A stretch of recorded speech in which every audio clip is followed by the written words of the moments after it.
안녕하십니까. 인왕산TV 이홍종입니다. 여러분이 성원해 주신 덕분에 인왕산TV 이홍종이 구독자 1000명을 돌파했습니다. 감사합니다. 오늘은 제가 최근에 쓴 글을 소개하겠습니다. 범죄방지 포럼 제44호에 실린 글입니다. 범죄방지 포럼 편집위원장인 최인섭 박사님 감사합니다.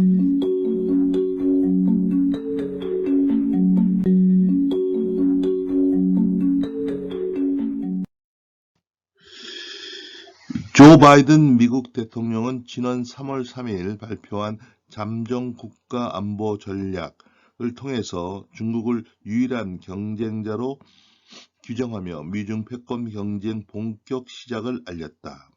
이 글이 4월달에 학술지에 실렸지만 원고 마감을 3월 초에 해갖고 조금 소식이 지난 감이 있습니다. 그런 것은 맨 뒤에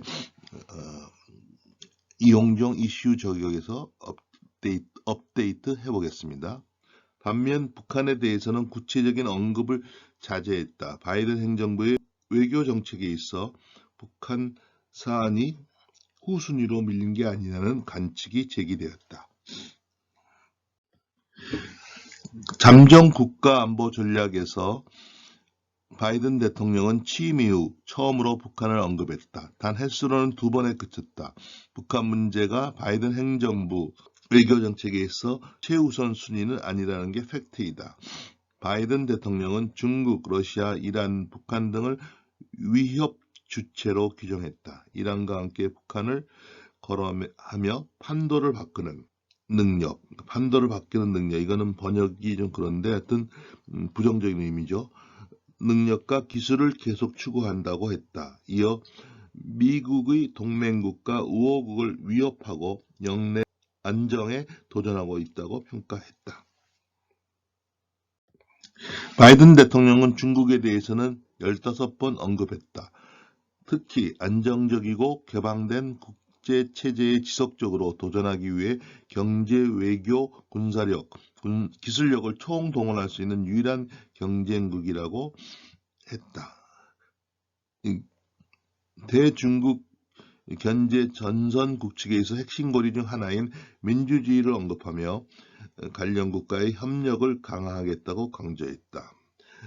민주주의, 인권을 강조하죠. 바이든 대통령은. 그래서 바이든 대통령이 되면 트럼프보다는 중국에 좀 친중적일 것이다 라고 했던 예상과 달리 지금 현재 강경 대응을 하고 있죠.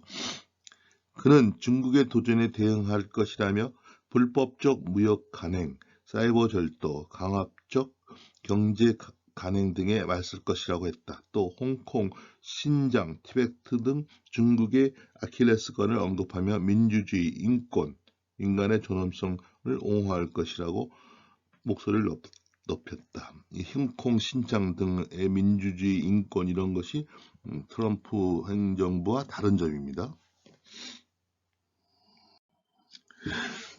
바이든 대통령이 대중국 견제 정책 구축에 있어 핵심 고리 중 하나인 민주주의를 언급한 것은 보리스 존슨 영국 총리가 2022년 5월 5G 분야에서의 대중국 대응 협력을 위해 필요성을 제기하면서 언급한 D10과 일맥상통한다. D10은 민주주의 10개국, 데모크라시 10의 줄임말로 주요 7개국 G7 국가의 한국, 호주, 인도를 더한 10개 국가를 지칭한다.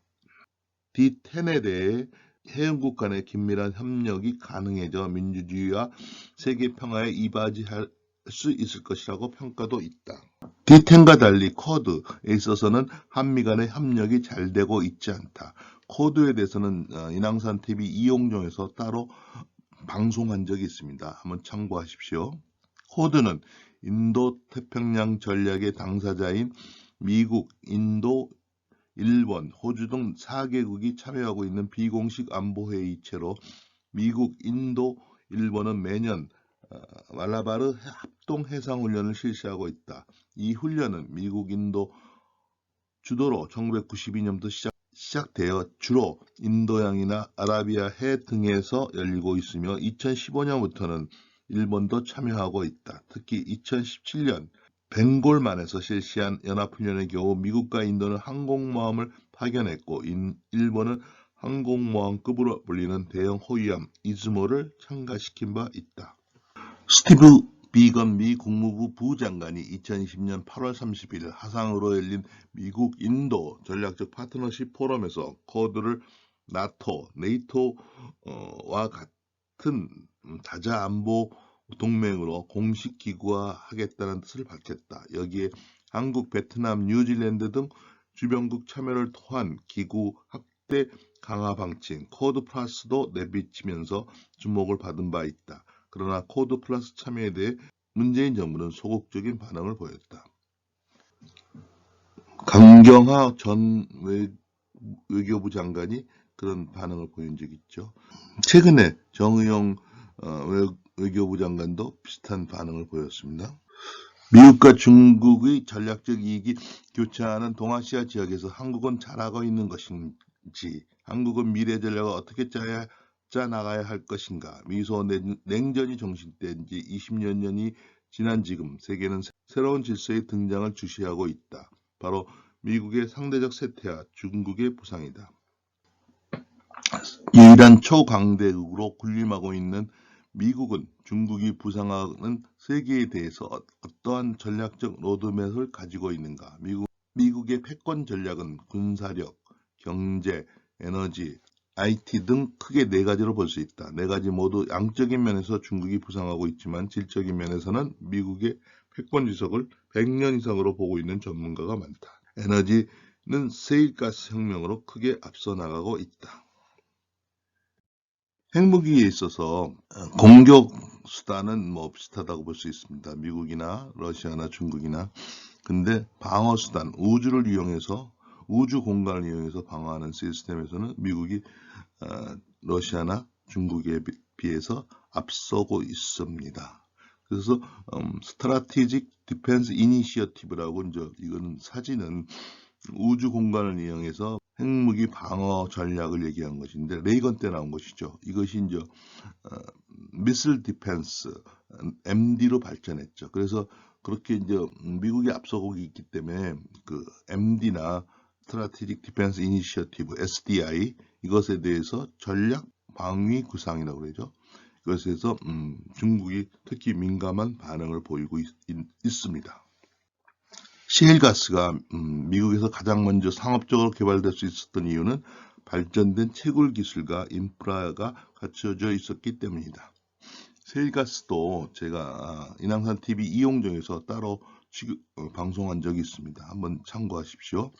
미국에는 탐사 및 굴착 관련 원천 기술과 기자재를 갖춘 다수의 업체가 존재하고 전국 곳곳에 가스 송관이 구축되어 있어 개발 후 기존의 공급망을 따라 가스의 운송이 가능하다. 뿐만 아니라 미국 시일가스의 생산 비용은 100만 BTU당 6달러 이하로 낮은 생산 비용에 따른 원가 경쟁력이 높다. 최근 미국 시일가스 개발에 초대형 기업들이 참여가 늘고 해외 자본이 진출하면서 생산량이 획기적으로 증가했다. 시일가스를 대량 생산 중인 미국 기업으로부터 기술 이전을 기대하는 중국 기업들도 투자 및 합작 형태로 진출하는 방안을 적극 진행 중에 있다. 중국에 대해 미국의 반응은 이중적이다. 중국 자본을 환영하면서도 중국 에너지 기업에 대한 경계심을 여전히 늦추지 않고 있다. 미국이 적극적으로 시일가스를 개발하고 자국 내 석유를 생산하고 수출하고 함에 따라서 중동이나 러시아가 갖고 있는 석유에 대한 무기 그런 것을 약화시키죠. 국제 경제, 국제 정치에서요.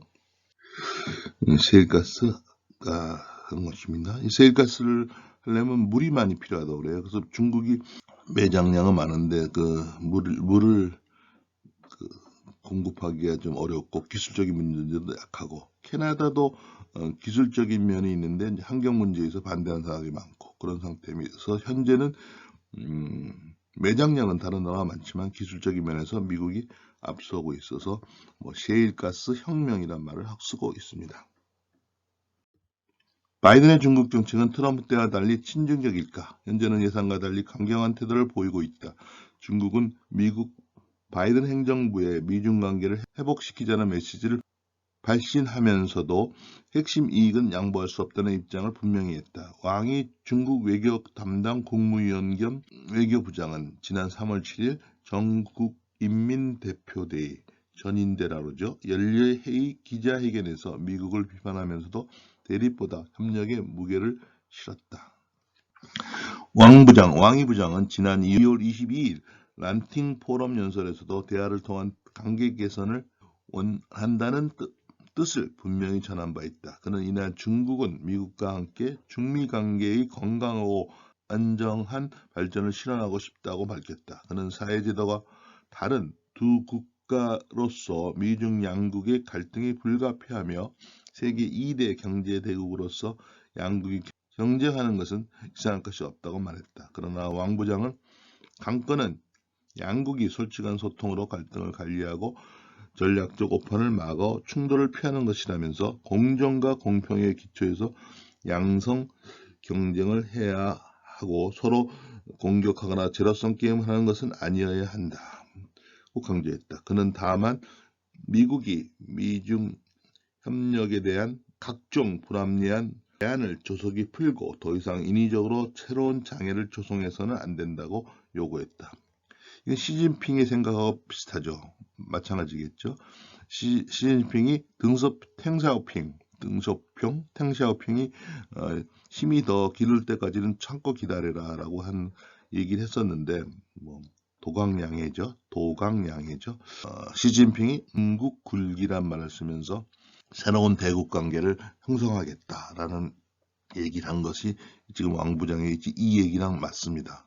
그렇지만 조금 전에 살펴보듯이 대화를 강조한 것은 아직도 힘이 미국에 비해서 약하다는 자체를 왕이 부장이 인정한 거라고 볼 수 있습니다.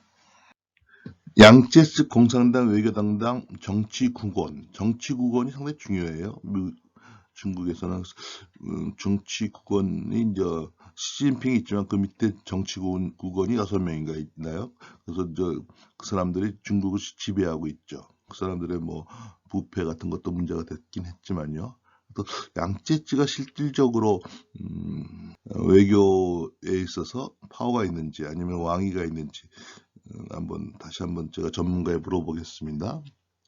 지난 2월 2일 연설에서 바이든 행정부가 출범한 가운데 미중 관계가 결정적 시기를 맞이했다면서 양국이 예측 가능하고 건설적인 발전 궤도로 돌아가야 한다고 말했다. 그는 미국은 걸핏하면 민주화 인권을 내세워 다른 나라 내정에 간섭해 문제를 일으켰고 심지어 혼란과 전란을 야기하기도 했다면서 인권과 민주주의를 고리로 한 바이든 행정부의 대중정책에 대한 견제구를 날렸다. 주지하다시피 인권은 바이든 내에서는 중요한 가치 중에 하나이다. 패권 안정론으로 이거를 마무리하고자 한다. 패권 안정론을 좀 먼저 설명을 드리면 제가 이 패권 안정론에 대해서는 다른 인왕산 TV 이용용에서 방송한 적이 없습니다. 패권 안정론은 간단하게 얘기하면 이런 것입니다. 세계 정부가 없고 국제연합 같은 것이 완전하지 않기 때문에 어떤 강대국이 세계 경제나 정치를 좀 리드해야 된다. 물론 그런 강대국이 침략적이지 않아야 되겠죠. 물론 그렇지만 어느 큰 강대국이 국제 경제를 안정시킬 필요가 있다라고 생각하는 겁니다. 그럼 사람들이 그럴 겁니다. 왜 강대국이 세계를 지배하느냐. 모든 국가가 평등하게 국제 문제를 관여하고 결정해갖고 이끌어가면 되지 않느냐. 이게 국제연합 같은 것이 그런 것이죠. 근데 그것은 현실적으로 봐서는 그런 어떤 강대국, 그런 국가의 리더십이 필요한 것이 국제정치의 지금의 현실입니다. 그래서 그것을 소급해갖고 이런 패권 안정론이라는 것을 주장했어요. 한번 읽으면서 다시 보겠습니다.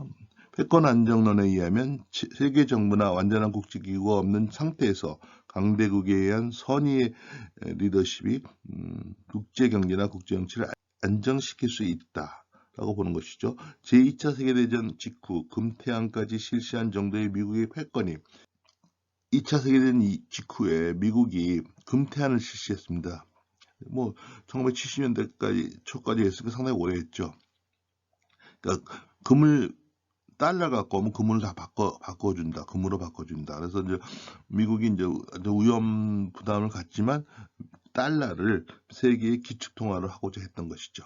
1960년대 말과 1970년대 초 무너지자 보호목이 증가하는 등 국제경제가 불안정해지는 걸 보고 소급적으로 만들어낸 이론이다. 그러니까 패권이라는 것이 없어지니까 미국의 강대국의 리더십이 없어지니까 세계 경제가 불안해진다. 그런 것이죠. 패권 안정론에 의하면 세계 대공황도 당시 영국이 패권에 의지나 능력이 없었기 때문에 발생했다고 주장한다. 찰스 킨들버거는 패권 안정론의 창조자로 여겨지고 있다. 킨들버거는 1973년 저서 대공황의 시기 1929년 39년에서 세계 공황을 가져온 제1차 세계대전과 제2차 세계대전 사이의 경제 혼란은 지배적 경제를 가진 세계적인 지도자의 결여를 그 요인으로 할 수 있다고 논했다. 이 생각은 경제적 사고 이상의 것에 이르고 있었다. 패권 안정론의 배후에 있는 중심적 생각은 정치에 있어서든 국제법에 있어서든 글로벌 시스템의 안정이 시스템 규율을 만들어내어 집행하는 패권국에 의존하고 있는 것이다. 킨들버거입니다. 패권 안정론에서 안정이란 국제정치의 경우에는 큰 전쟁이 일어나지 않고 국제 경제의 경우에는 자유로운 경제무역 체제가 구축되고 유지되고 있는 것이다. 패권 안정론의 기본은 패권국이 그 압도적인 힘을 가지고 질서를 구축하고 유지한다는 것은 물론이지만 패권국이 국제적인 공공재를 공급한다는 것에 있다. 즉 패권국은 안정적인 통화를 공급하고 또한 자국의 시장을 개방하여 다른 국가들이 자유롭게 사용할 수 있는 서비스를 제공하고 그것에 대해 국제 시스템을 안정화시킨과 동시에 각국의 이익을 미쳐 질서에 대한 지지를 조달하는 것이다. 또한 패권국은 무역으로 자유로운 통상로를 확보하거나 국제적인 기축을 유지하게 된다. 또한 패권이라고 할 때 군사, 정치, 경제뿐만 아니라 문화라든가 가치체계를 포함한 것도 있으며 그때는 패권국이 갖는 문화로서의 가치가 타국에 의해 널리 수용되어 패권 시스템이 성립된다. 이런 점이 이제 진보주의자들이 이제 비판하는 면인데 현실은 지금 세계화에 의해서 문화라든가 경제라든가 뭐 그런 것이 한 마을, 지구촌, 한의 마을, 글로벌라이제이션, 지구촌화가 됐죠. 한 마을. 지금 세계화라는 것은 어떤 커뮤니케이션 학자가 세계는 원 빌리지가 됐다. 뭐 이런 얘기를 했기 때문에 그 말이 퍼지기 시작했습니다. 그래서 글로벌라이제이션이라는 것은 세계화라는 것보다도 어떻게 보면 지구촌화라고 하는 것이 더 정확할 수도 있습니다. 미국과 중국의 전략적 이익이 교차하는 동아시아 지역에서 한국은 미래 전략을 어떻게 짜 나가야 할 것인가? 한국은 전통적으로 미국과 깊은 안보 전략적 관계를 맺고 있고 또한 국교 수교 이후 중국과의 경제 및 무역 관계는 비약적으로 발전을 거듭해왔다. 또한 경제 대국 일본을 가까이 두고 있다. 새로운 이해로 아시아에 진출하기 시작한 러시아도 무시할 수 없다. 그래서 보통 그렇게 얘기합니다. 요새 이제 SNS 같은 데 보면 뭐 미국에는 안보, 중국에는 뭐 경제 이렇게 해야 된다는 것은 잘못됐다. 미국에 지금 뭐 이렇게 표현이 그러지만 몰빵해야 된다. 그런 말이 있나요? 모든 것을 미국에 맡겨야 된다. 저는 뭐 자타가 공인하는 친미주의자지만 지금 세계에서는 뭐 미국과 중국을 완전히 둘 다 배제할 수는 없습니다. 중국도 배제할 수 없다는 얘기죠. 경제적인 면에서. 물론 안보적인 면에서는 최종적으로 미국을 선택할 수밖에 없죠. 왜? 북한이 핵무기를 가지고 있고 우리가 핵 안보에 의존하고 있기 때문입니다. 보통 박근혜 대통령이 친중이라고 얘기를 합니다. 그건 잘못됐다고 생각해요. 저는. 그러니까 안보나 경제에서 협력을 하면서 최종적인 안보 문제는 미국과 해야 된다는 것이죠. 박근혜 대통령이 천안문 거기 막루인가요? 거기 올라가서 시진핑과 같이 공산당 대회에 가서 타협을 받고 그랬다는 것을 그게 말이 되느냐 하는데, 그런 것은 국가의 대통령으로서 외교적으로, 의례적으로 얼마든지 할 수 있고 해야 된다고 생각합니다, 저는. 그런데 나중에 보면 박근혜 대통령이 남중국해에서의 미국과 중국의 충돌 같은 중요한 문제에서는 결정적으로 미국의 손을 들었습니다. 그래서 제 말씀은 세계화 시대의 그리고 상호 의존 관계의 국제 관계에 있어서 미국과 중국을 다 무시할 수 없다. 안보, 경제, 문화 마찬가지죠. 그렇지만 교류를 해야 되지만 안보 문제에서는 결정적인 것은 미국과 손을 들 수밖에 없는 게 대한민국의 현실이죠.